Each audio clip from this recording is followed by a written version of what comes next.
ವೀಕ್ಷಕರೇ, ಪ್ರತಿ ವರ್ಷ ನವೆಂಬರ್ 20 ಮಕ್ಕಳ ಹಕ್ಕುಗಳ ದಿನಾಚರಣೆಯಾಗಿ ಆಚರಿಸ್ತಾ ಇದ್ದೀವಿ. ಇದರ ಒಂದು ಆಚರಣೆಯನ್ನು ಒಂದು ಅನುಷ್ಠಾನಕ್ಕೆ ತರಬೇಕು ಅಂತ ಹೇಳಿದ್ರೆ ಮಕ್ಕಳ ಹಕ್ಕುಗಳು ಏನು, ನಮ್ಮ ಕರ್ತವ್ಯ, ಜವಾಬ್ದಾರಿ, ಹೊಣೆ ಏನು ಅನ್ನೋದ್ರ ಬಗ್ಗೆ ಸ್ವಲ್ಪ ಮಟ್ಟಿಗೆ ಎಲ್ಲರೂ ಕೂಡ ಆಲೋಚನೆ ಮಾಡಬೇಕಾದಂಥ ವಿಷಯ ಆಗಿದೆ. ನಾವಾದರೂ ಈ ಶಿಸ್ತಿಗೂ ಹಕ್ಕಿಗೂ ನಡುವಿನ ಒಂದು ವ್ಯತ್ಯಾಸವನ್ನು ಅರ್ಥ ಮಾಡಿಕೊಳ್ಳದೆ ನಾವು ಮಕ್ಕಳ ಒಂದು ಸಂಪೂರ್ಣ ಸ್ವಾತಂತ್ರ್ಯವನ್ನೇ ಕಿತ್ಕೊಂಡು ಬಿಟ್ಟಿದ್ದೀವಿ. ನಿಜವಾಗಿ ಸಮಾಜದಲ್ಲಿ ಅತಿ ದುರ್ಬಲರು ಯಾರಪ್ಪ ಅಂದರೆ ಮಕ್ಕಳೇ ಆಗಿರ್ತಾರೆ. ತಮ್ಮ ಸಮಸ್ಯೆಯನ್ನು ಹೇಳ್ಕೊಳ್ಳೋಕ್ಕೋಸ್ಕರ ಕೆಲವು ಮಕ್ಕಳು ಇವಾಗ ನಮ್ಮ ಜೊತೆಗೆ ಇಲ್ಲಿ ಬಂದಿದ್ದಾರೆ. ಈ ಬಗ್ಗೆ ಕಾನೂನು ಏನು ಹೇಳುತ್ತೆ ಅನ್ನೋದನ್ನು ತಿಳಿಸ್ಕೊಡೋಕ್ಕೋಸ್ಕರ ಖ್ಯಾತ ವಕೀಲರಾದಂತಹ ಶ್ರೀಮತಿ ಸೂರ್ಯಪ್ರಭಾ ರವೀಂದ್ರ ಅವರು. ಪ್ರಭಾ ಅವರೇ, ಈ ಮಕ್ಕಳ ಹಕ್ಕುಗಳ ದಿನಾಚರಣೆಯನ್ನು ಆಚರಿಸ್ತೀವಲ್ಲ, ಇದರ ಉದ್ದೇಶ ಏನು? ಸಂಯುಕ್ತ ರಾಷ್ಟ್ರ ಸಂಘ ನವೆಂಬರ್ 20, 1989ರಲ್ಲಿ ಪ್ರಪಂಚದಲ್ಲಿರುವ ಎಲ್ಲಾ ಮಕ್ಕಳು ಅಂದ್ರೆ ದೇಶ, ಭಾಷೆ, ಮತ, ಕುಲ, ವರ್ಣ ಇದೇನು ಭೇದ ಇಲ್ಲದೆ ಇರೋ ಮಕ್ಕಳು ಎಲ್ರಿಗೂ ಇಷ್ಟು ಹಕ್ಕುಗಳಿವೆ ಅಂತ ಒಂದು ಒಪ್ಪಂದದ ರೂಪದಲ್ಲಿ ತಂತು. ಆ ಒಪ್ಪಂದದಲ್ಲಿ ಒಟ್ಟು 54 ವಿಧಿಗಳಿವೆ. ಅದರಲ್ಲಿ 49 ವಿಧಿಗಳು ಮಕ್ಕಳ ಹಕ್ಕುಗಳ ಬಗ್ಗೆ ಹೇಳುತ್ತವೆ. ಮಿಕ್ಕ ವಿಧಿಗಳು ಅದನ್ನ ನಡೆಸಕ್ಕೆ ದೊಡ್ಡವ್ರದ್ದು ಜವಾಬ್ದಾರಿ ಏನು, ಜಾರಿಗೊಳಿಸಕ್ಕೆ ದೊಡ್ಡವ್ರ ಜವಾಬ್ದಾರಿ ಏನೇನಿದೆ ಅಂತ ಹೇಳುತ್ತೆ. ಇದರಲ್ಲಿ ಏನ್ ವಿಶೇಷನಪ್ಪ ಅಂದ್ರೆ ಸಾಮಾನ್ಯವಾಗಿ ಹಕ್ಕುಗಳನ್ನ ಯಾರಿಗಿದೆಯೋ ಅವರೇ ಚಲಾಯಿಸ್ಕೋತಾರೆ.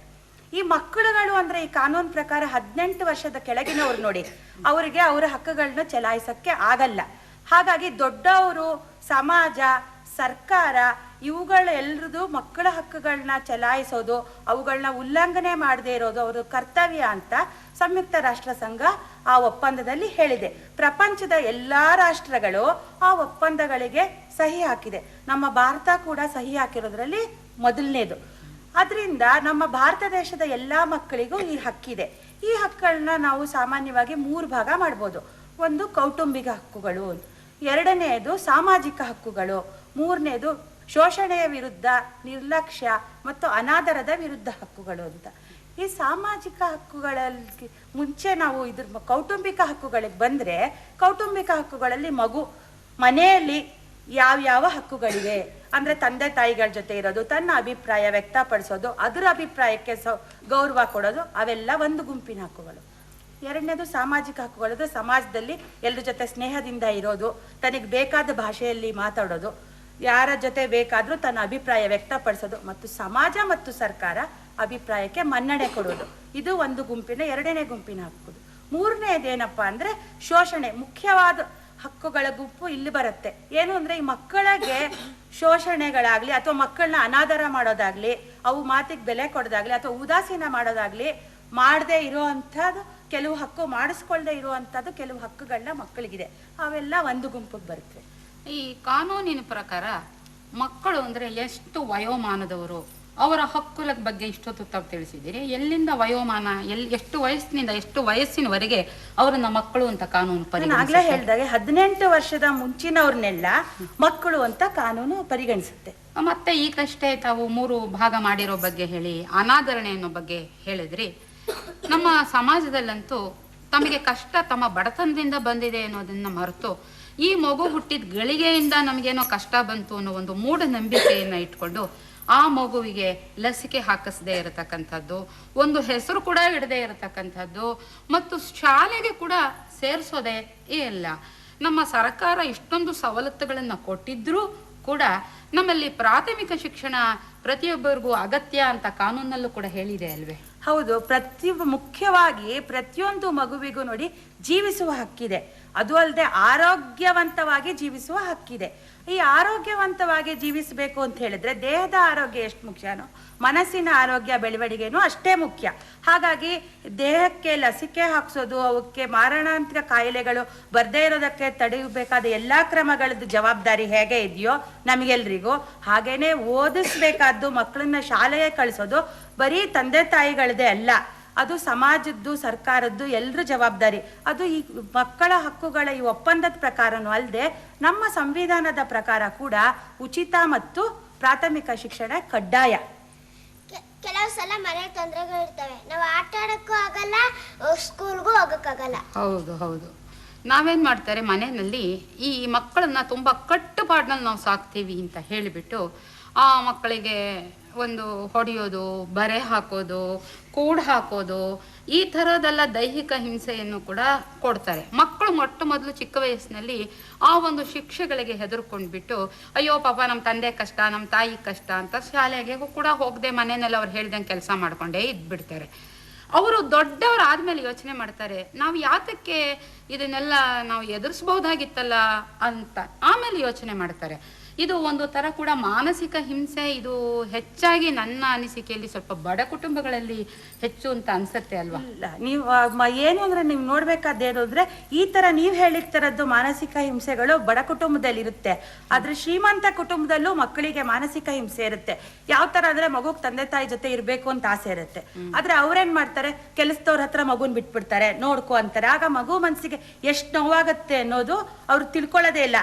ಮುಖ್ಯವಾಗಿ ಮಗು ಮನಸ್ಸಿಗೆ ನೋವ ಮಾಡಿಸ್ತೇ ಇರೋದು ಮಗುವಿಗೆ ಒಂದು ಹಕ್ಕು ಮತ್ತು ದೊಡ್ಡವರದ ಒಂದು ಜವಾಬ್ದಾರಿ. ಮತ್ತೆ ಈ ಶ್ರೀಮಂತರ ಮನೇಲಿ ಇನ್ನೊಂದಾಗತ್ತೆ, ತಾವೆಲ್ಲ ಗಮನಿಸಿರ್ಬೋದು, ಏನಂದ್ರೆ ಎಲ್ಲರೂ ತಾವು ಟಿವಿ ನೋಡ್ತಾ ಕೂತಿರ್ತಾರೆ, ಮಗು ನೀನ್ ಹೋಗಿ ಓದ್ಕೊಪ್ಪ ಅಂತಾರೆ. ಅದು ಕೂಡ ಮಗು ಮನಸ್ಸಿಗೆ ನೋವಾಗತ್ತೆ. ಮತ್ತು ಮಗುವಿಗೆ ಒಂದು ನಲಿಯುವ, ಆಟ ಆಡುವ, ಇದು ಟಿವಿ ನೋಡೋದು, ರೇಡಿಯೋ ನೋಡೋದು, ಪುಸ್ತಕ ಓದೋದು, ಇವೆಲ್ಲ ಹಕ್ಕುಗಳಿವೆ. ಅದಕ್ಕೂ ಧಕ್ಕೆ ಬರುತ್ತೆ. ನಾವು ಇದನ್ನೆಲ್ಲ ಸ್ವಲ್ಪ ಸೂಕ್ಷ್ಮವಾದ ರೀತಿಯಲ್ಲಿ ನೋಡಿ ಗಮನಿಸಿ ಇದನ್ನೆಲ್ಲ ತಡೆಯೋದಕ್ಕೆ ಪ್ರಯತ್ನ ಪಡಬೇಕು. ದೊಡ್ಡವರೇನೋ ಬುದ್ಧಿ ಕಲಿಸ್ಬಿಟ್ಟಿದ್ದೀವಿ ಅನ್ನೋ ಒಂದು ಸಮಾಧಾನ, ನಾವು ಶಿಕ್ಷೆ ಕೊಟ್ಟಿದ್ದೀವಿ ಅಂತ ಅನ್ಕೊಂತಾರೆ. ಆದರೆ ಈ ದೈಹಿಕ ಶಿಕ್ಷೆ ಕೊಡೋದ್ರಿಂದ ಏನು ಪ್ರಯೋಜನ ಆಗಲ್ಲ. ಮಕ್ಕಳ ಒಂದು ಪ್ರತಿಯೊಂದು ಬೆಳವಣಿಗೆ, ಸುಧಾರಣೆಯ ಹಕ್ಕು, ಜವಾಬ್ದಾರಿ ಎಲ್ಲ ಕೇವಲ ತಂದೆ ತಾಯಿಗಳಿಗೆ ಮಾತ್ರನೇ ಸೀಮಿತವೆ. ಇಲ್ಲ ಇಲ್ಲ, ಮಕ್ಕಳ ಹಕ್ಕುಗಳ ಜವಾಬ್ದಾರಿ ಉಲ್ಲಂಘನೆ ಆಗದೆ ನೋಡ್ಕೊಳ್ಳೋ ಜವಾಬ್ದಾರಿ ತಂದೆ ತಾಯಿಗಳಿಗೆ ಎಲ್ಲ. ನೀವು ನೋಡಿ, ಒಂದು ಮನೆಯಲ್ಲಿ ಒಂದ್ ಸಮಯ ತಂದೆ ತಾಯಿಗಳೇ ಒಗ್ಗಟ್ಟಿಂದ ಇಲ್ದೇ ಇರ್ಬೋದು. ಆಗ ಮಗು ಏನ್ ಮಾಡುತ್ತೆ, ಆ ಒಗ್ಗಟ್ಟಿಂದ ಇಲ್ದೇ ಇರೋದೇ, ತಂದೆ ತಾಯಿಗೆ ಸಾಮರಸ್ಯ ಇಲ್ದೇ ಇರೋದೇ ಎಷ್ಟೋ ಸಲ ಮಗುವಿಗೆ ಒಂದು ಶೋಷಣೆ ಆಗೋಗುತ್ತೆ.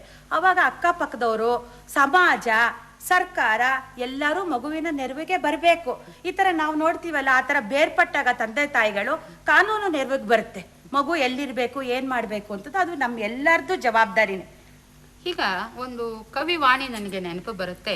ಸಾಮಾನ್ಯವಾಗಿ ನಾವು ಮಕ್ಕಳು ಏನು ಮಾಡಿದ್ರು ಕೂಡ ಹೇಗೆ ಅವರನ್ನ ನಾವು ತಡಿತೀವಿ ಅಂತ ಹೇಳಿದ್ರೆ, ಹೇಳುತ್ತೆ ಕವಿವಾಣಿ, ಓದಿದರೆ ಹೇಳುವರು ಮತ್ತೊಮ್ಮೆ ಬರೆಯೋ, ಬರದಿಡಲು ಬೆದಕುವರು ಬರವಣಿಗೆ ಸರಿಯೋ, ನಿಂತರೆ ಕೇಳುವರು ನೀನೇಕೆ ನಿಂತೆ, ಮಲಗಿದರೆ ಗೊಣಗುವರು ಇವಗಿಲ್ಲ ಚಿಂತೆ, ಜೋಕೆ ಜೋಕೆ ಇವರು ಮೆಚ್ಚುವ ವಸ್ತು ಇಲ್ಲಿಲ್ಲ ಜೋಕೆ ಅನ್ನುವ ಕವಿವಾಣಿ ನೆನಪು ಬರುತ್ತೆ ನೋಡಿ. ನಾವು ಎಷ್ಟು ಮಕ್ಕಳನ್ನ ಕಂಟ್ರೋಲ್ ಮಾಡ್ತೀವಿ ಅಂದರೆ, ಅವ್ರವ್ರ ಸ್ನೇಹಿತರ ಹತ್ರ ಏನಾರ ಮಾತಾಡ್ತಿದ್ರೆ ಅವ್ರಿಗೂ ಒಂದು ವಿಚಾರ ಇದೆ, ಮಾತಾಡ್ತಾರೆ ಅನ್ನೋಕ್ಕಿಂತ ಏನು ಎಷ್ಟೊತ್ತು ಮಾತಾಡ್ತಾ ಇರೋದು, ಮಾತಾಡಿ ಸಾಲ್ದಾ ಅನ್ನೋದು. ಒಂದು ಇಂಗ್ಲೀಷ್ ಮೀಡಿಯಮ್ ಮಗುನ ಸೇರಿಸ್ಬಿಟ್ರೆ ಇದೇನು ಯಾವಾಗಲೂ ನೀನು ಇಂಗ್ಲೀಷ್ನಲ್ಲೇ ಮನೇಲಿ ಮಾತಾಡಬೇಕು ಅಂತ ಆ ಮಕ್ಕಳ ಮೇಲೆ ಬಲವಂತ ಹೇರೋದು, ಇದು ಕೂಡ ಒಂದು ಥರದಲ್ಲಿ ಮಾನಸಿಕ ಹಿಂಸೆಗೆ ನಾವು ಒಳಪಡಿಸ್ತಾ ಇದ್ದೀವಿ, ಅವರ ಹಕ್ಕುಗಳನ್ನ ಕಿತ್ಕೊಂತ ಇದ್ದೀವಿ ಅಂತ ಅನ್ಸಲ್ವೇ? ಹೌದು, ಪ್ರತಿಯೊಂದು ಮಗುವಿಗೂ ತನ್ನ ಅಭಿಪ್ರಾಯ ವ್ಯಕ್ತಪಡಿಸೋ ಹಕ್ಕಿದೆ. ಆ ಅಭಿಪ್ರಾಯ ವ್ಯಕ್ತಪಡಿಸೋ ಹಕ್ಕಲ್ಲೇ ತನ್ನ ಪ್ರತಿಭೆನ ಪ್ರದರ್ಶಿಸೋದು ಹಕ್ಕು ಇದೆ. ಅದರಿಂದ ಮಗುವಿಗೊಂದು ಪ್ರತಿಭೆ ಇದ್ರೆ ನಾವೆಲ್ಲರೂ ಅಂದ್ರೆ ತಂದೆ ತಾಯಿ, ಸಮಾಜ, ಸರ್ಕಾರ, ಪ್ರತಿ ಸತಿನೂ ನಾವೆಲ್ಲರೂ ಅಂದ್ರೆ ಅದೇ ಅರ್ಥದಲ್ಲೇ ಕಾನೂನು ಹೇಳೋದು. ಎಲ್ಲರೂ ಅದನ್ನ ಪ್ರೋತ್ಸಾಹಿಸ್ಬೇಕಾದ ಕರ್ತವ್ಯ. ಮತ್ತೆ ಇನ್ನೊಂದು, ಎಲ್ಲಾ ಮಗುವಿಗೂ ತನ್ನ ಬೇಕಾದ ಅಭಿಪ್ರಾಯನ ಬೇಕಾದವ್ರ ಜೊತೆ ಬೇಕಾದ ರೀತಿಲಿ ಬೇಕಾದ ಭಾಷೆಯಲ್ಲಿ ವ್ಯಕ್ತಪಡಿಸೋದು ಕಾನೂನಿನ ಪ್ರಕಾರ ಹಕ್ಕಿದೆ. ಅದು ಮುಖ್ಯವಾಗಿ ಅದರ ಅಭಿಪ್ರಾಯ ವ್ಯಕ್ತಪಡಿಸಕ್ಕಿರೋದು ಅದರ ಮೂಲಭೂತ ಹಕ್ಕು. ನಾನು ನನ್ನ ಫ್ರೆಂಡ್ ಮನೆಗೆ ಹೋದಾಗ ಅವ್ರ ಮನೇಲಿ ಇದ್ರೂ ಇಲ್ಲ ಅಂತಾರೆ, ಅವಳು ಓದ್ಕೋತಾವಳು, ನೀ ಯಾಕೆ ಬಂದೆ ಇಲ್ಲಿ ಅಂತ ಗದರ್ತಾರೆ. ಹೌದು, ಆ ಮಗು ಹೇಳಿದ್ದು ನಿಜ. ಸುಳ್ಳು ಹೇಳೋದನ್ನ ನೋಡಿ, ನಮ್ಮ ಒಂದು ಯಾವುದೋ ಒಂದು ವೈಯಕ್ತಿಕ ಕಾರಣಕ್ಕೆ ನಾವು ಮಕ್ಕಳಿಗೆ ಸುಳ್ಳು ಹೇಳೋದನ್ನ ಕಲಿಸ್ತೀವಿ. ಯಾರಾರ ಬಂದ್ರೆ ಇಲ್ಲ ಅಂತ ಹೇಳಪ್ಪ ಅಂದ್ರೆ, ನಮ್ಮ ಅಪ್ಪ ಹೇಳಿದ್ರು, ಯಾರಾರ ಬಂದು ಕೇಳಿದ್ರೆ ಇಲ್ಲ ಅಂತ ಹೇಳಿದ್ರು ಅಂತ ಮಗು ಇದ್ದದ್ದನ್ನ ಇದ್ದ ಹಾಗೆ ಹೇಳ್ಬಿಡುತ್ತೆ. ನಾವು ಯಾವಾಗ್ಲೂ ಕೂಡ ಮಗು ಏನಾದ್ರೂ ಒಂದು ಬಸ್ ಬಿಟ್ಟು ಬ್ರ ಅಂದ ತಕ್ಷಣ ಅಮ್ಮನಿಗಾಗ್ಲೇ ನನ್ನ ಮಗ ಎಲ್ಲಿ ಡ್ರೈವರ್ ಆಗ್ಬಿಡ್ತಾನೋ, ನಾನು ಅನ್ಕೊಂಡಂಗೆ ಮಕ್ಕಳಿಗೆ ಏನಾಗಬೇಕು ಅನ್ನೋದ್ರ ಬಗ್ಗೆ ನಾವು ಅವ್ರಿಗೇನು ಇಷ್ಟ ಇದೆ ಅಂತ ಚಿಂತನೆ ಮಾಡಲ್ಲ. ಆದರೆ ಅವ್ರು ಏನಾಗಬೇಕು ಅನ್ನೋದನ್ನ ನಾವು ಹೇಗೆ ನಿರ್ಧಾರ ಮಾಡ್ತೀವೋ ಅದೇ ರೀತಿ ನಮ್ಮ ಮಕ್ಕಳು ನಡ್ಕೋಬೇಕು ಅಂತ ಇಷ್ಟಪಡ್ತೀವಿ. ಒಂದು ಮಗುನಲ್ಲಿ ಓದೋ ಪ್ರತಿಭೆ ಇರುತ್ತೆ, ನೋಡು ಅವಳ ಪಕ್ಕದ ಮನೆ ಹುಡುಗಿದಾಳು ನೋಡು ಎಷ್ಟು ಚೆನ್ನಾಗಿ ಓದ್ತಾಳೆ, ನೀನು ಇದೀಯಾ ನೋಡು ಹೆಂಗೆ ಓದ್ತೀಯಾ ಅಂತ ಹೋಲಿಕೆ ಮಾಡೋದು. ಇದು ಏನಾಗುತ್ತೆ, ಅವರಲ್ಲಿರತಕ್ಕಂತಹ ಸ್ನೇಹ ಹೆಚ್ಚೋದಕ್ಕಿಂತಲೂ ಒಂದು ಅಸೂಯೆ ಅನ್ನೋದು ಬರುತ್ತೆ, ಒಂಥರ ದುಷ್ಪರಿಣಾಮ ಮಕ್ಕಳ ಮೇಲೆ ಬೀರುತ್ತೆ. ಇನ್ನು ಪ್ರತಿಭೆ ಅಂತೂ ನಾವು ಅರಳೋದಕ್ಕೆ ಬಿಡೋದೇ ಇಲ್ಲ. ಒಂದು ಮಗುಗೆ ಚಿತ್ರ ಬರೆಯೋ ಆಸೆ ಇರುತ್ತೆ, ಒಂದು ಸೀಮೆ ಸುಣ್ಣ ತಗೊಂಡು ನೆಲದಲ್ಲಿ ಬರದ ತಕ್ಷಣ ನಾವಂತೀವಿ ಬಟ್ಟೆ ತಗೊಂಬಾರೋ ಒರ್ಸು, ಯಾಕೆ ಇಲ್ಲೆಲ್ಲ ಬರದೆ ಅಂತ. ಆ ಮಗುಗೆ ಯಾವತ್ತು ಒಂದು ಪೆನ್ಸಿಲ್ ಸಿಗುತ್ತೋ ಸ್ವಲ್ಪ ದಿವಸದ ನಂತರ ಅದು ಗೋಡೆ ಮೇಲೆ ಬರೆಯುತ್ತೆ. ಯಾರು ಸುಣ್ಣ ಬಣ್ಣ ಮಾಡಿಸೋರು ಮನೆಗೆ ಯಾಕೆ ಗೋಡೆ ಮೇಲೆಲ್ಲ ಬರ್ದಿದೀಯಾ ಅಂತ ಆಗಲೂ ಗದರ್ತೀವಿ. ಇನ್ನು ಮುಂದೆ ಮಗು ಅಲ್ಲಿಗೆ ನಿಲ್ಲಿಸದೆ ಸ್ಕೂಲ್ಗೆ ಹೋಗಕ್ಕೆ ಬಂದಾಗ ಪುಸ್ತಕ ತೆಕ್ಕೊಟ್ಟಾಗ ಆ ಪುಸ್ತಕದಲ್ಲಿ ಚಿತ್ರ ಬರೆಯಕ್ಕೆ ಶುರು ಮಾಡುತ್ತೆ. ಓದಕ್ಕೆ ಬರೆಯೋದು ಬಿಟ್ಬಿಟ್ಟು ಯಾಕೋ ಈ ಎಲ್ಲ ಗೀಚಿ ಹಿಂಗೆ ಚಿತ್ರ ಬರೆದು ಪುಸ್ತಕ ಎಲ್ಲ ಹಾಳು ಮಾಡಿದೀಯಾ ಅಂತ ಅಲ್ಲೂ ಗದರ್ತೀವಿ. ಪಾಪ ಆ ಮಗು ತನ್ನ ಆಸೆನ ಎಲ್ಲಿ ತಾನೇ ಸಂಪೂರ್ಣ ಮಾಡ್ಕೊಳಕ್ ಸಾಧ್ಯ?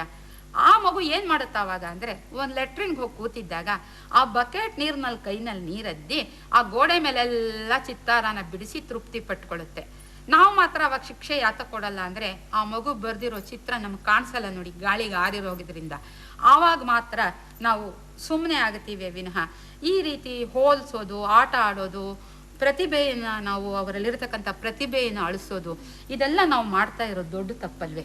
ಹೌದು ನೋಡಿ, ಇದ್ರದ್ದು ಕಾನೂನಿನ ಮುಖ್ಯ ಉದ್ದೇಶ ಏನು ಅಂತ ಹೇಳಿದ್ರೆ, ಮಕ್ಕಳು ಮಾನಸಿಕವಾಗಿ ಸುಖ ಸಂತೋಷದಿಂದ ಇರಬೇಕು ಅಂತ. ಈಗ ಒಂದು ಮಗುವಿಗೆ ಏನೋ ಮಾತು ಹೇಳಕ್ ಇಷ್ಟ ಇಲ್ಲ ಅಂದ್ರೆ ಅದನ್ನ ಬಲವಂತ ಮಾಡಿ ಹೇಳ್ಸಕ್ಕೆ ಯಾರಿಗೂ ಹಕ್ಕಿಲ್ಲ, ಅಥವಾ ಅದಕ್ಕೆ ಇಷ್ಟ ಇಲ್ಲದೆ ಇರೋ ಕೆಲಸ ಮಾಡು ಅಂತ ಹೇಳಕ್ಕೆ ನಮಗೆ ಯಾರಿಗೂ ಹಕ್ಕಿಲ್ಲ. ಮತ್ತೆ ಇನ್ನೊಂದೇನು ಅಂತ ಹೇಳಿದ್ರೆ, ಅದಕ್ಕೆ ಏನೋ ಒಂದು ಕೆಲಸ ಮಾಡಬೇಕು ಅಂದ್ರೆ ಅದಕ್ಕೆ ಅಪಾಯ ಇಲ್ಲದೆ ಇದ್ರೆ, ಅಥವಾ ಬೇರೆ ಮಕ್ಕಳಿಗೆ ಏನು ಅಪಾಯ ಇಲ್ಲ ಅಂದ್ರೆ ನಾವು ಅದನ್ನ ತಡಿಬಾರ್ದು. ಈಗ ಒಂದು ಮಗು ಆಟ ಆಡುತ್ತೆ ಅಂದ್ರೆ ಆಟ ಆಡಬೇಡ ಅನ್ನೋದು ಅಂತ ಹೇಳಿದ್ರೆ ಅದು ಒಂದು ಅದರ ಹಕ್ಕಿನ ಉಲ್ಲಂಘನೆನೇ ಆಗುತ್ತೆ. ಈಗಂತೂ ಈ ಪೌಷ್ಟಿಕ ಆಹಾರದ ಕೊರತೆ, ಮನೆಯ ಸಮಸ್ಯೆಗಳಿಗೋಸ್ಕರ ಏನೋ ಒಂದು ಮನೆ ಕೆಲ್ಸಕ್ಕೆ ಕಳಿಸಿದ್ರೆ ಒಂದು ಹೊತ್ತಿನ ತಿಂಡಿ ಕಳಿಯುತ್ತೆ, ಮಕ್ಕಳೇನೋ ಒಂದು ಊಟ ಮಾಡ್ತಾರೆ ಅಂತ ಆ ಒಂದು ಉದ್ದೇಶದಿಂದ ಕೆಲ್ಸಕ್ಕೆ ಕಳಿಸ್ತಾರೆ. ಅದು ವಿಶೇಷವಾಗಿ ಹೆಣ್ಣುಮಕ್ಕಳ ಮೇಲೆ ಈ ಲೈಂಗಿಕ ದುರ್ಬಳಕೆ ಆಗ್ತಾ ಇರತಕ್ಕಂಥದ್ದಂತೂ ಇತ್ತೀಚೆಗೆ ನಾವು ಅನೇಕ ಸಮೂಹ ಮಾಧ್ಯಮಗಳಿಂದ ನೋಡ್ತಾ ಇದ್ದೀವಿ. ಈ ಬಗ್ಗೆ ಕಾನೂನು ಏನು ಹೇಳುತ್ತೆ ನೋಡಿ? ಕಾನೂನಿನ ಪ್ರಕಾರ ಸಾಮಾನ್ಯವಾಗೇನೆ ಇದು ಕಾನೂನೇ ಹಾಗೆ ನೋಡಿದ್ರೆ ಬೇಕಾಗಿಲ್ಲ. ಯಾರಿಗೇ ಆಗಲಿ ಅವರ ಮನಸ್ಸಿಗೆ ವಿರುದ್ಧವಾಗಿ ಮುಟ್ಟೋದಾಗ್ಲಿ, ಮಾತಾಡ್ಸೋದಾಗ್ಲಿ, ಇನ್ನೇನೇ ಮಾಡೋದಾಗ್ಲಿ ಅದು ತುಂಬಾ ತಪ್ಪು. ಅದು ಆಗದಾಗೆ ನೋಡ್ಕೋಬೇಕಾದ್ದು ನಮ್ಮೆಲ್ಲರ ಜವಾಬ್ದಾರಿ. ಯಾಕಂದ್ರೆ ಮಕ್ಳಿಗೆ ಏನು ತಿಳಿಯಲ್ಲ. ಮುಖ್ಯವಾಗಿ ಅವಕ್ಕೆ ಆಗ್ತಿರೋ ತೊಂದ್ರೆನ ಪ್ರಕಟಪಡಿಸಕ್ಕೆ ಅವಕ್ಕೆ ಗೊತ್ತಾಗಲ್ಲ, ಯಾರ ಮುಂದೆ ಹೇಳಕ್ಕೂ ಗೊತ್ತಾಗಲ್ಲ, ಹೇಗೆ ಹೇಳಬೇಕು ಅಂತ ಅದನ್ನ ವಿವರಿಸಕ್ಕೂ ಅವಕ್ಕೆ ಗೊತ್ತಾಗಲ್ಲ. ಅದರಿಂದ ಇದನ್ನ ನೋಡ್ಕೊಂಡು ಆದಷ್ಟು ತಡಿಬೇಕಾದ್ದು ನಮ್ಮೆಲ್ಲರೂ ಜವಾಬ್ದಾರಿ. ನಿಜವಾಗ್ಲೂ ಕಾನೂನಿನಲ್ಲಿ ಎಷ್ಟೊಂದೆಲ್ಲ ಮಕ್ಕಳಿಗಾಗಿ ಒಂದು ಸೌಲಭ್ಯಗಳನ್ನು ಒದಗಿಸ್ಕೊಟ್ಟಿದ್ದಾರಲ್ಲ. ಅಂಗಡಿಗೆ ಹೋದಾಗ ಭುಜ ಸಾರೋದು, ಜಡ ಎಳೆಯೋದು, ಕೆನ್ನೆಗಿಲ್ಲೋದು ಎಲ್ಲ ಮಾಡ್ತಾರೆ. ನಮ್ಮ ಮನಸ್ಸಿಗೆ ತುಂಬಾ ಮುಜುಗರವಾಗುತ್ತದೆ. ನಾವೇನಾದ್ರೂ ಹೇಳಿದ್ರೆ ಯಾರು ನಂಬೋದೇ ಇಲ್ಲ. ನಾನೇನಾದ್ರೂ ಈ ವಿಷಯ ಮನೆಯಲ್ಲಿ ಹೇಳಿದ್ರೆ ಶಾಲೆಗೂ ಕಳ್ಸಲ್ಲ, ಹೊರಗಡೆಗೂ ಕಳ್ಸಲ್ಲ. ಸ್ಕೂಲಿಂದ ಮನೆಗೆ ಬಂದ್ರೆ ಹೂ ಮಾರ್ಕೋಬಾ ಅಂತಾರೆ, ಆಗ ನಾನು ಹೋಗ್ಲೇಬೇಕಲ್ಲ. ನಮ್ಮ ಅಮ್ಮಂಗೆ ತುಂಬಾ ಹುಷಾರು ಇಲ್ಲದೆ ಇರುವಾಗ ನೀನೇ ಕೆಲಸದ ಮನೆಗೆ ಹೋಗ್ಬಾ ಅಂತಾರೆ. ನಾನು ಸ್ಕೂಲಿಂದ ಮನೆಗೆ ಹೋಗಿದ ತಕ್ಷಣ ಹುಷಾರಾಗಿ ಮಗು ನೋಡ್ಕೊಂಡು ಆಟ ಆಡ್ಸ್ಕೊಂಡಿರು ಅಂತಾರೆ. ಕೆಲವು ಸಲ ಭಾರವಾದ ಸಾಮಾನುಗಳನ್ನು ತರಲು ಹೇಳಿದ ಕೈಯೆಲ್ಲ ನೋವುತ್ತದೆ. ಆಗಲ್ಲ ಆಗಲ್ಲ ಅಂತಂದ್ರೆ ಆಯ್ತಷ್ಟೇ. ಮನೇಲಿ ಹಸುಗೆ ಹುಲ್ಲಾಕು ಅಂತಾರೆ, ಸಗಣಿ ಬಾಚಾಕು ಅಂತಾರೆ, ಹಾಲಾಕು ಬಾ ಅಂತಾರೆ. ನಿಜವಾಗ್ಲೂ ಈ ತಮ್ಮ ಭವಿಷ್ಯದ ಚಿಂತನೆ ಮಾಡ್ತಾ ಇರತಕ್ಕಂತಹ ಈ ಮಕ್ಕಳ ಮಾತುಗಳನ್ನು ಕೇಳಿದ್ರಲ್ಲ, ನಮಗೆ ಎಂತಹ ಒಂದು ಎಚ್ಚರಿಕೆಯ ಕರೆಗಂಟೆ ಹಾಗೆ ಈ ಮಕ್ಕಳ ಮಾತುಗಳು ಕೇಳಿಸ್ತಾ ಇವೆ. ನಾವು ಹೇಗಿದ್ದೀವಿ? ಕಣ್ಣಿದ್ದು ಕುರುಡರ ಹಾಗೆ ಸಮಾಜಘಾತಕ ಶಕ್ತಿಗಳು ಮಕ್ಕಳ ದುರ್ಬಳಕೆಯನ್ನ ಎಷ್ಟರ ಮಟ್ಟಿಗೆ ಮಾಡ್ಕೊತಾ ಇವೆ. ಆ ದರ್ಶಿನಿಗಳಲ್ಲಿ ಬೆಳಗ್ಗಿನ ಜಾವ ಕೆಲಸ ಮಾಡದೇ ಇದ್ರೆ, ಎಬ್ಬಿಸದೇ ಇದ್ರೆ ಯಜಮಾನ ಕಾಲ್ನಲ್ಲಿ ಜಾಡಿಸಿ ಒದ್ದು ಆ ಮಗುನ ಎಬ್ಸತಕ್ಕಂಥದ್ದು. ವರ್ಕ್ಶಾಪು, ಸೈಕಲ್ ಶಾಪುಗಳು, ಮನೆ ಕಟ್ಟತಕ್ಕಂತಹ ಕೆಲಸ ಮಾಡೋ ಮಕ್ಕಳು, ಬೀಡಿ ಕಾರ್ಖಾನೆಯಲ್ಲಿ ಕೆಲಸ ಮಾಡ್ತಕ್ಕಂತಹ ಮಕ್ಕಳು, ಇವರನ್ನೆಲ್ಲ ನೋಡಿದಾಗ ನಿಜವಾಗ್ಲೂ ತುಂಬಾ ಅಯ್ಯೋ ಅನ್ಸುತ್ತೆ. ಆ ಬಾಲ್ಯದ ಸುಂದರ ಕನಸುಗಳನ್ನು ನುಚ್ಚು ನೂರಾಗಿ ಮಾಡಿಕೊಂಡ್ಬಿಟ್ಟು ಅವು ಈ ಒಂದು ಅನಾನುಕೂಲವನ್ನ, ಈ ಹೊರೆಯನ್ನ ಹೊತ್ಕೊಂಡು ತಿರುಗುತ್ತಲ್ಲ, ಇದರ ಬಗ್ಗೆ ಕಾನೂನು ಏನ್ ಹೇಳುತ್ತೆ? ಈ ಸಮಸ್ಯೆಗಳನ್ನ ನೋಡಿದ್ರೆ ಕೇಳಿದ್ರೆ ಮುಖ್ಯವಾಗಿ 2 ಭಾಗ ಮಾಡ್ಬೋದು.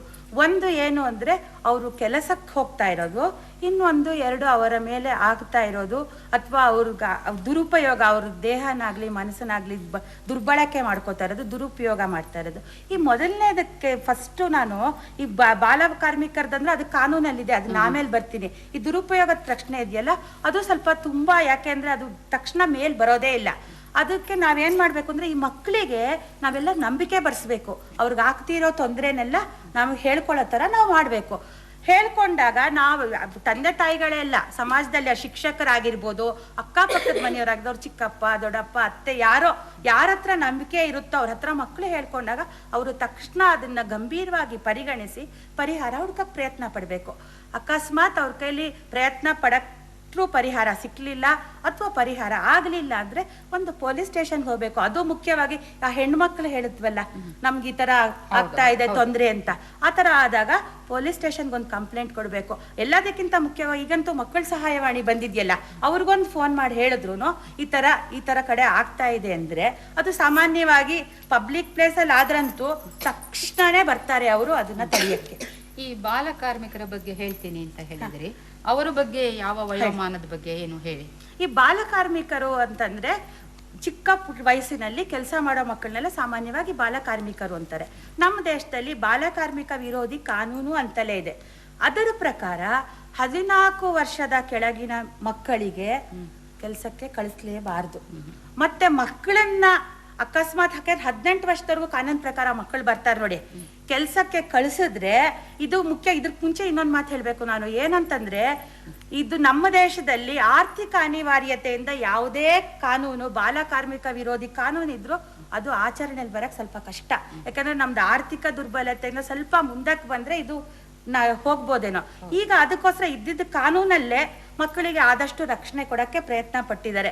ಕಾನೂನು ಇದ್ರ ವಿರೋಧಿ ಆದ್ರೂ ಈ ತರ ನಮ್ಮ ದೇಶದ ಪರಿಸ್ಥಿತಿಯಲ್ಲಿ ಹೀಗಾಗಿರೋದ್ರಿಂದ ಅಕಸ್ಮಾತ್ ಮಕ್ಕಳು ಕೆಲ್ಸಕ್ಕೆ ಹೋದ್ರೆ ಅವ್ರಿಗೆ ಶಾಲೆಗೆ ಓದಕ್ಕೆ ತೊಂದರೆ ಆಗಬಾರ್ದು. ಆ ಕೆಲಸದಿಂದ ಶಾಲಾ ಸಮಯದಲ್ಲಿ ಕೆಲಸ ಮಾಡಿಸ್ಬಾರ್ದು. ಎರಡನೇದು ಅವ್ರ ದೈಹಿಕ ಶ್ರಮ ಮೀರಿ ಕೆಲಸ ಮಾಡಿಸ್ಬಾರ್ದು. ಆಮೇಲೆ ಅವ್ರದ್ದು ಶ್ರಮಕ್ಕೆ ತಕ್ಕ ಪ್ರತಿಫಲ ಕೊಡ್ಬೇಕು. ಸುಮಾರು ಸತಿ ನೋಡ್ತೀವಲ್ಲ, ಮಕ್ಕಳು ಅಂದ್ರೆ ಅಯ್ಯೋ ಒಂದ್ 5 ರೂಪಾಯಿ ತಗೊಂಡು ಹೋಗಪ್ಪ ಕೆಲಸ ಮಾಡಾಯ್ತು ಅಂತ. ದೈಹಿಕ ಶ್ರಮಕ್ಕೆ ತಕ್ಕ ಪ್ರತಿಫಲ ಕೊಡ್ಬೇಕು. ಎರಡನೇದು ಅವ್ರು ಕೆಲಸ ಮಾಡಿದ್ರೆ, ನೀವ್ ಹೇಳಿದ್ರಲ್ಲ ಈಗ ಹೋಟೆಲ್ಲು ಗಿಟೆಲ್ಲು, ಅದರಲ್ಲಿ ದೊಡ್ಡವರಿಗೆ ಏನು ಭತ್ಯೆಗಳು, ಸಂಬಳ, ರಜಾ ಎಲ್ಲ ಕೊಡ್ತಾರೋ ಅದೇನೆ ಮಕ್ಕಳಿಗೂ ಕೊಡ್ಬೇಕು ಅಂತ ಕಾನೂನು ಹೇಳತ್ತೆ ನೋಡಿ. ಇಷ್ಟೆಲ್ಲ ಕಾನೂನು ಹೇಳಿದ್ರು ಈ ಪರಿಹಾರ ಯಾಕೆ ಆಗ್ತಿಲ್ಲ ಅಂದ್ರೆ, ಏನ್ ಮಾಡಿದ್ರೆ ಅದನ್ನ ಏನಾಗುತ್ತೆ ಅನ್ನೋದ್ರ ತಿಳುವಳಿಕೆ ನಮ್ಮಲ್ಲಿ ಇಲ್ಲದೆ ಇರೋದ್ರಿಂದ ಈ ಮಕ್ಕಳನ್ನ ಕೆಲ್ಸಕ್ಕೆ ಬಳಸ್ಕೊಂಡ್ಬಿಟ್ಟು ಈ ಸ್ಕೂಲ್ನ ಡ್ರಾಪ್ ಔಟ್ಸ್ ಅಂತ ಶಾಲೆಗೆ ಬಲವಂತವಾಗಿ ಸರ್ಕಾರ ಇಷ್ಟೆಲ್ಲ ಹೇಳಿ ಸೇರ್ಸಿದ್ರು, ಮನೇಲಿ ಈ ತರ ಕೆಲ್ಸಗಳಿಗೆ ಕಳಿಸ್ಬಿಟ್ರೆ ಅಪ್ಪ ಅಮ್ಮ ಏನ್ ಮಾಡ್ತಾರೆ, ಯಾರ ಹತ್ರನೂ ಅಡ್ವಾನ್ಸ್ ತಗೊಂಡ್ಬಿಟ್ಟಿರ್ತಾರೆ. ಅಡ್ವಾನ್ಸ್ ತಗೊಂಡಾಗ ಅದನ್ನ ತೀರ್ಸಕ್ಕಾಗದೆ ಇದ್ದಾಗ ತಮ್ಮ ಮಕ್ಕಳನ್ನಲ್ಲಿ ಕೆಲ್ಸಕ್ಕೆ ಕಳಿಸ್ತಾರೆ. ಇದನ್ನೆಲ್ಲ ನಾವು ನೋಡ್ತಾನೆ ಇದೀವಲ್ಲ, ಇದ್ರ ಬಗ್ಗೆ ಏನಂತೀರಿ? ನೋಡಿ, ಕಾನೂನು ಇಷ್ಟೆಲ್ಲ ಹೇಳಿದ್ರು ಅದನ್ನ ಜಾರಿಗೆ ತರೋರು ನಾವೇ ನೋಡಿ. ನಾವು ಈ ತರ ಒಂದು ಸಮಸ್ಯೆ ಬಂದಾಗ ಪ್ರತಿಯೊಂದು ಸಮಸ್ಯೆನೂ ಅದೇ ಬೇರೆ ಬೇರೆ ಅಂತ ನಾವು ಯೋಚನೆ ಮಾಡ್ಬೇಕು. ಈಗ ಅವ್ರ ಆರ್ಥಿಕ ಅನಿವಾರ್ಯತೆ ಇದೆ, ಕೆಲ್ಸಕ್ಕೆ ಕಳ್ಸಿದ್ದಾರೆ ಅಂದ್ರೆ ನಾವು ಅದಕ್ಕೆ ಏನು ಮಾಡ್ಬೋದು? ಈಗ ಒಂದು ಮಗು ಬರುತ್ತೆ, ಅವ್ರ ಅಮ್ಮಂಗೆ ಹುಷಾರಿಲ್ಲ ಅಂತ ಕೆಲ್ಸಕ್ಕೆ ಬಂದ್ರೆ ಅನ್ಕೊಳ್ಳಿ, ನಾವು ಆದಷ್ಟು ಕೆಲಸ ಮಾಡಿಸ್ಕೊಳ್ದೆ ಕಳ್ಸ್ಬೋದು. ಅವ್ರನ್ನ ಅಮ್ಮಂಗೆ ಮಗುಗೆ ಇಬ್ಬರಿಗೂ ರಜಾ ಕೊಡ್ಬೋದು. ಅಕಸ್ಮಾತ್ ಮಾಡಿಸ್ಕೊಳ್ಳೇಬೇಕಾದಂತ ಅದ್ರ ಕೈಲಾಗುತ್ತಲ್ಲ ಅಂತದೊಂದು ಕೆಲಸ ಮಾಡಿಸ್ಕೋಬಹುದು.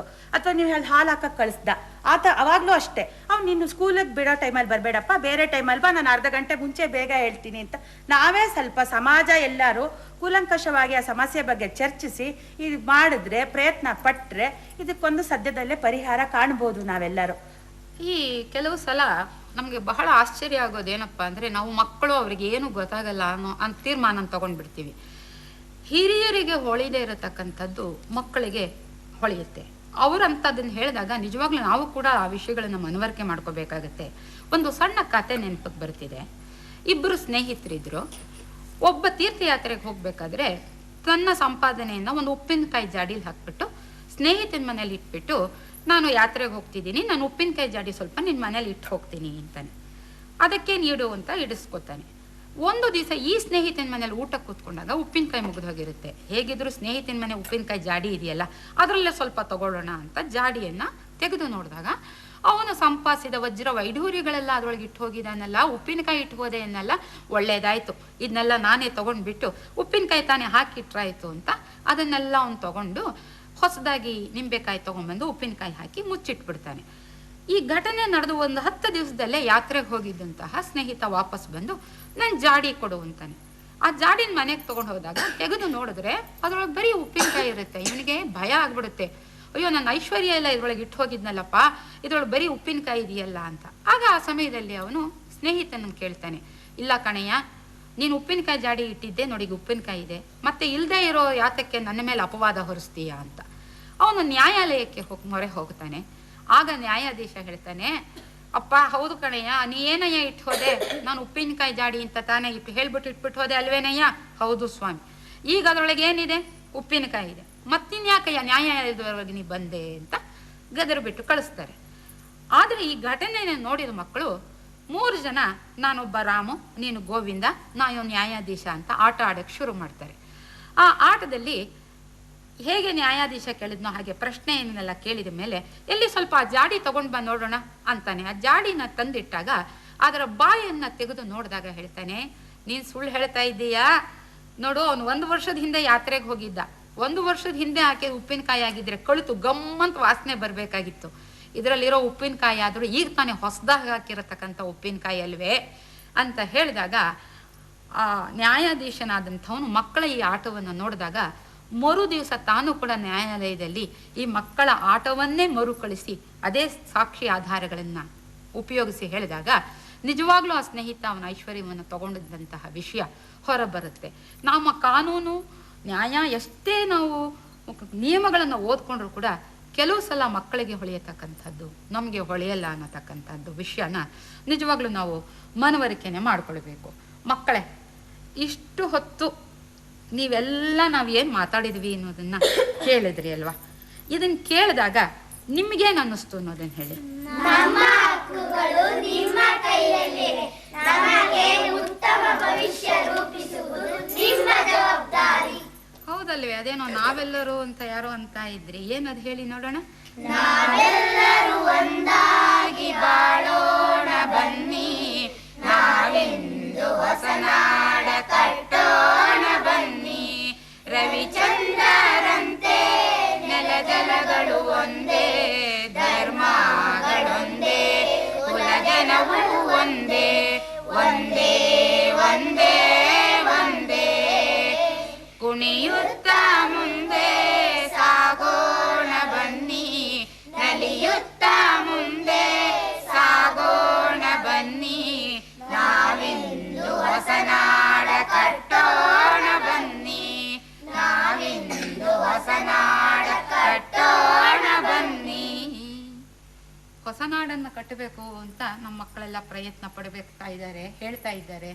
ಕಾನೂನಿನ ಒಂದು ಕೂಲಂಕುಷ ಅವರ ಹಕ್ಕುಗಳ ಪರಿಚಯವನ್ನು ಮತ್ತೊಮ್ಮೆ ಎಲ್ಲರಿಗೆ ಮನಮುಟ್ಟೋ ಹಾಗೆ ಒಂದು ಸೂಕ್ಷ್ಮವಾಗಿ ಪರಿಚಯ ಮಾಡಬೇಕು. ಈಗ ಕಾನೂನು ಪ್ರಕಾರ ನಾನು ಆಗ್ಲೇ ಹೇಳ್ದಾಗೆ ಮಕ್ಕಳಿಗೆ ಎಲ್ಲ ಹಕ್ಕುಗಳು ಇವೆ.